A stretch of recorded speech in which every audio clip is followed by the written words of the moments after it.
What's going on? The banjos are back. That means it's Monday Night Football. It's the Showdown, Hoedown. What's up, new guy? I'm the Degenerate 75. I'm a high-limit DFS player who focuses on golf and football. If you can't tell, we're only doing football right now. But that doesn't mean I can't help you, because if you don't know, DFS be hard as shit, and I'm here to help you be a little bit better at it. If you're new to the channel and you like to cut in my jib, come check out the schedule. Stays busy, and just so you know, the schedule's about to get way more as the new year rolls upon us. All right, here we go. Let's get to it. We're going to start. We always start, because if you don't know, this is the first place you're dicking away your money is contest selection. I got to tell a quick story. As yesterday, there was the big $25 millionaire maker for the 3-game Sunday slate, and somebody sent me a DM over on Twitter and said, boom, I won $100, 4x my money, right? To which I did point out that they actually did 2 lineups, and the other one didn't cash, so they really only got 2x their money, right? And what I did is I said, hey, let me show you what that lineup would have finished in the $50 single entry that I played in, which was the same amount of money that he played, right? And instead of 4x's money, which we already said was 2x, he actually would have won 12x's money. And this is the point I'm trying to make, is when you hit really good lineups, you are so much better being a good single entry, good 3-max tournaments that have better payout structures, right? If you were playing in these big lotteries, the ones with over 100,000 people in them, where over a third or more of the money goes to first, just know in the long run, 99% of players, that is a negative EV play. And I hate to tell you, you're not fucking special. So you are probably in the 99% of people that are losing in the long term. Basically, you have to get a top 3 at this every few years to make this sustainable to play in. And you're just not going to do that. So I'm telling you, if you're one of those people that bitches about always having to reload, stop playing in this tournament. Go play in some single entries, man. Just do it and quit thinking that, I'm min cashed in the millionaire maker. Who gives a shit? If you're playing the millionaire maker, you should be playing for first or last and nowhere in between.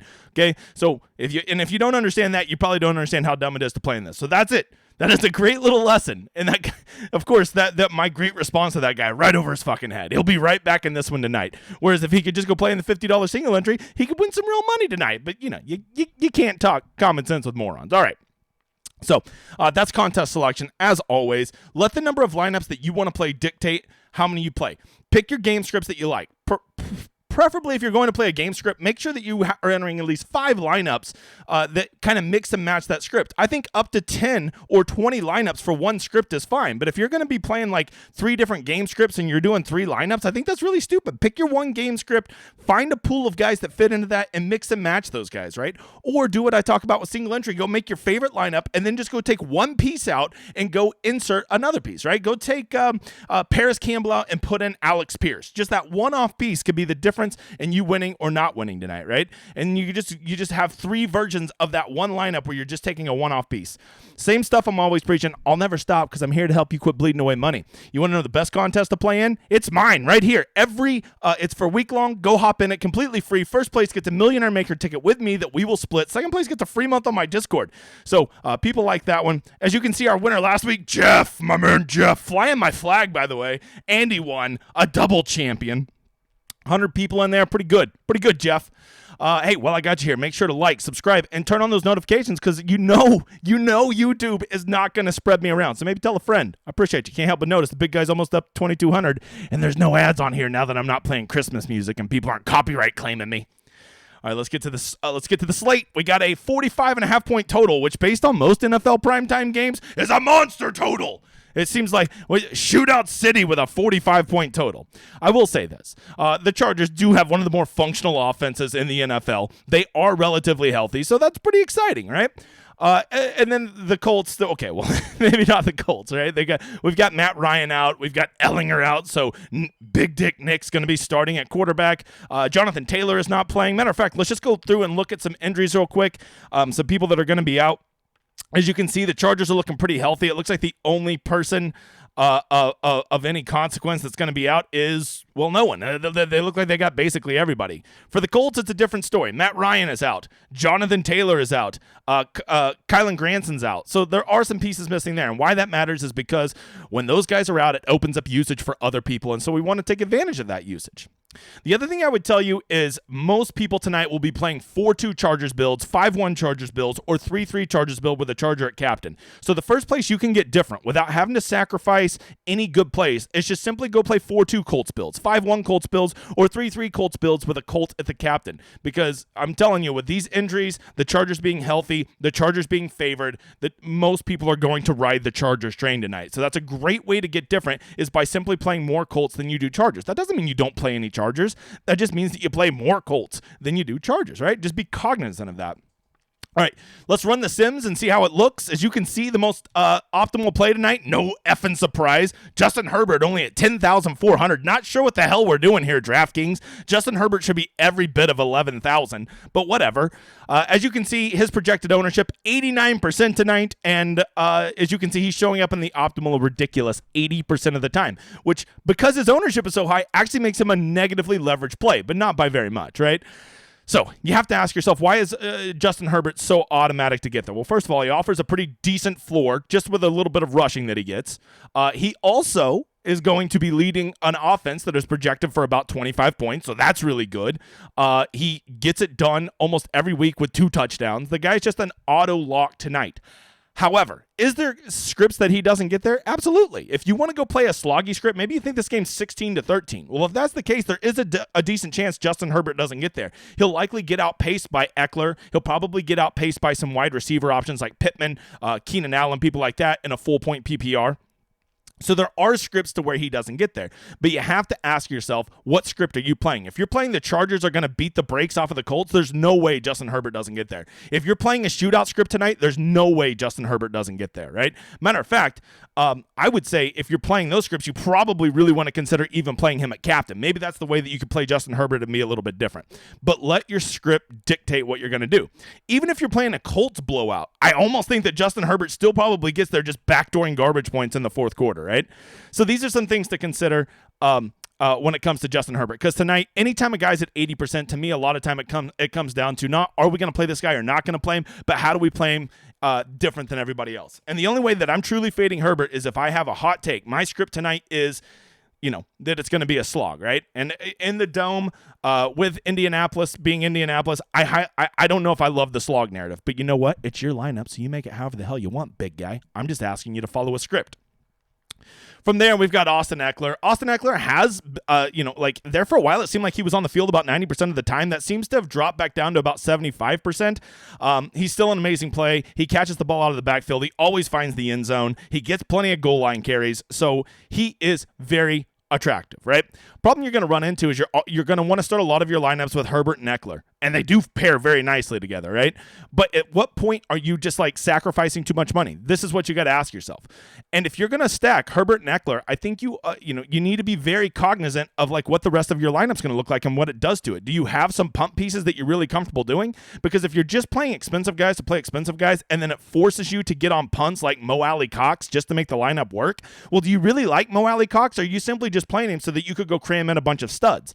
This is what I'm always talking about, is that you do not want to simply play guys just to make other guys fit. Be aware of what they do to the your entire roster construction, right? If I don't want to play, say the very bottom guy you're interested in tonight is Jelani Woods at 2,800, right? You need to be aware that you're not wanting to drop anywhere below that, and so that limits the kind of guys that not only you can play at the top of your roster, but also who you can put in that captain spot. Because if you put Eckler in the captain spot, you're going to be hurting. You're going to be hurting financially. So don't just simply go put guys in there. Think of how they make the rest of your lineup work. That's what I want you to do. All right, rest of the Chargers, you got to love Keenan Allen in a PPR. The guy is clearly the number one receiver as far as targets go. He's very playable. Mike Williams is always, for me, Mike Williams is the easiest guy ever. I either play him at captain or I fully fade him. I do that every time, and I swear to God, in the long run, I'm very, very up on that. Josh Palmer has really cut out a role as the third receiver in this offense. You can see the optimizer really likes him. He's showing up 26% of the time, yet only projected at 18%, so he's actually one of the better leverage plays on the slate. And of course, the fourth wide receiver, DeAndre Carter, the optimizer does not love him. He seems to really be, now that the Chargers are healthy, they have their top three receivers, they're on the field most of the time.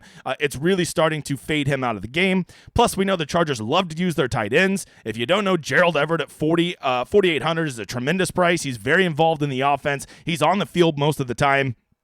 The only thing I would say is they do play a lot of double tight end stacks, so there is a chance that even though he's out there running routes, it goes to one of the other slapdick tight ends. Who do we got? Smart, McKitty, and of course Parham. You always got to be aware of Parham. So those are that's the Chargers side of the ball, right? They have the bigger total. They have the better offense. They're very, very safe. If you want to play a bunch of Chargers tonight, I really encourage you to try some 5-1 Chargers builds, because 4-2 Charger builds are going to probably be 30 to 35% of all lineups tonight. On the other side, it's the Colts. By the way, hang around till the end, because my spicy take has to do with the Colts, and I will share it with you at the very end. For the Colts, if you don't know, Jonathan Taylor's out, which just opens up a massive amount of value, right? They priced up Zach Moss to $7,000. As you can see, the optimizer loves Zach Moss because it is anticipating that he will be eating the majority of that usage with Jonathan Taylor being out. But I'm not so sure that Zach Moss is going to get all the love. I mean, I don't think this is a hot take, but I think it's going to be more of a committee. And so trying to hit that committee right and guess the one player that's going to pop, I think is the play, right? Deion Jackson at $7,600 is just disgustingly overpriced, and because of that, nobody's going to play him. But if you think that he's going to eat up that Jonathan Taylor usage, you should love that he's overpriced, because now you're going to get him at a discounted ownership. From there, if you want, and I think even Jordan Wilkins probably gets a little bit of play in the Colts offense. So that's the three-headed monster. I would not double stack those guys, especially at the price tag that they have Moss. And the other guy I was just talking about, who I'm now blanking on. Deion Jackson, I would not stack them together at those price tags, right? I would pick one, hope that you hit the running back committee right, and play it. At quarterback, they got big dick Nick Foles at $9,000. Anytime you can get a starting quarterback at $9,000, you want to take it. Is Nick Foles dust? Probably. Is Nick Foles ever been a great fantasy quarterback? No. But in a single game, can he get it done? Probably. Is he going to likely be in a script where he'll be either behind or playing in a competitive environment? Almost certainly. So those are positives to actually like Nick Foles tonight.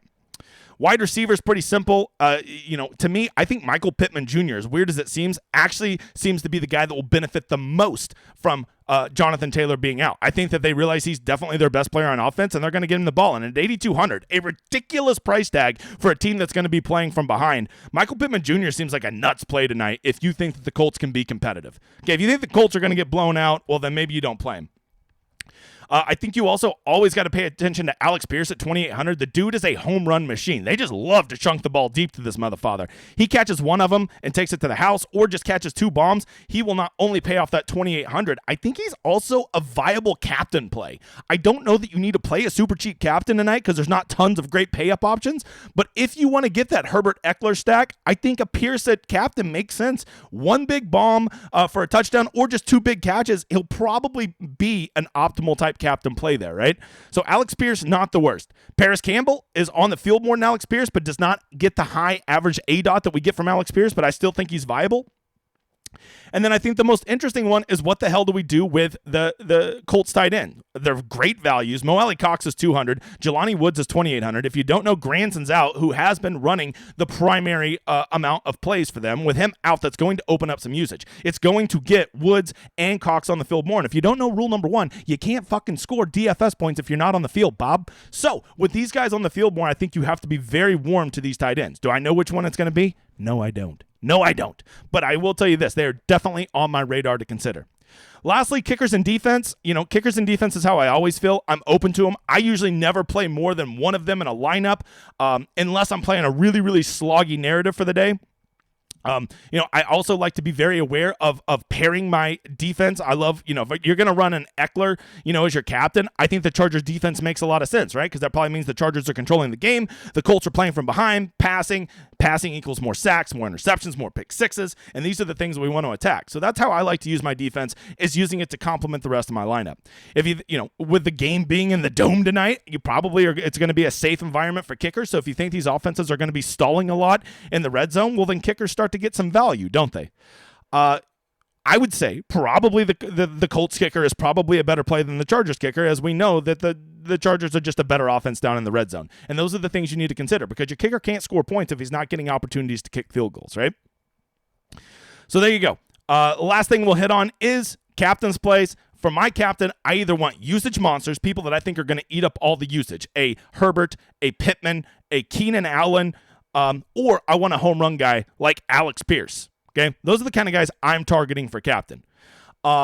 guys that I'm, just completely fading tonight, I don't really know. I think I would let the scripts that I have, like if I'm playing that it's going to be a sloggy script, well, I am definitely fading guys like Mike Williams and Justin Herbert, right? If I think it's going to be a shootout, well, then I'm going to start fading these overpriced Indianapolis running backs, and I'm going to play Nick Foles and his pass catchers. That's how I use to decide what I'm fading. I don't make hard, fast rules about who I'm fading and playing. I do it based on what script I'm going with. You ready for my final take? 1 second. If you don't know, go follow me on Twitter. Over 3,600. We're pushing to 4,000. Help me get there, you motherfather. I have a Discord about to have a fucking website, and it's connected through my Patreon for now. So go sign up if you want. Grows every day. We got college football, NFL football, and soon to be golf. If you don't love golf, what the hell's wrong with you? My final take, this guy. That is Nick Foles. Just so you know, many people aren't going to play him tonight. People, for whatever reason, don't like backup quarterbacks. And a lot of times it makes sense. They're backup quarterbacks because the little secret rule that only I know called they fucking suck. But Nick Foles has had NFL success before.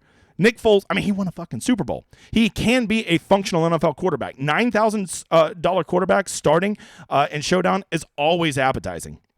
Furthermore, with Jonathan Taylor out, you have to assume their running game is not going to be as efficient as normal, and because of that, they're probably going to be passing the ball down the field, and playing in a script that's either going to be competitive or they're going to be from behind. Either one of those scripts has Nick Foles throwing the ball all over the place. If he throws an interception or two, oh well, that's just going to make him have to throw it that much more to get back in the game. So I think Nick Foles might be the best leverage play you can get tonight. Should you play him? Well, that's up to you, Bob. I'm just giving you some thoughts to consider. I hope you've enjoyed the show. I hope to see you again for Thursday Night Football. Good luck tonight. If you hit any big ones, send me a screenshot. But most importantly, guys, I hope you enjoy this outro.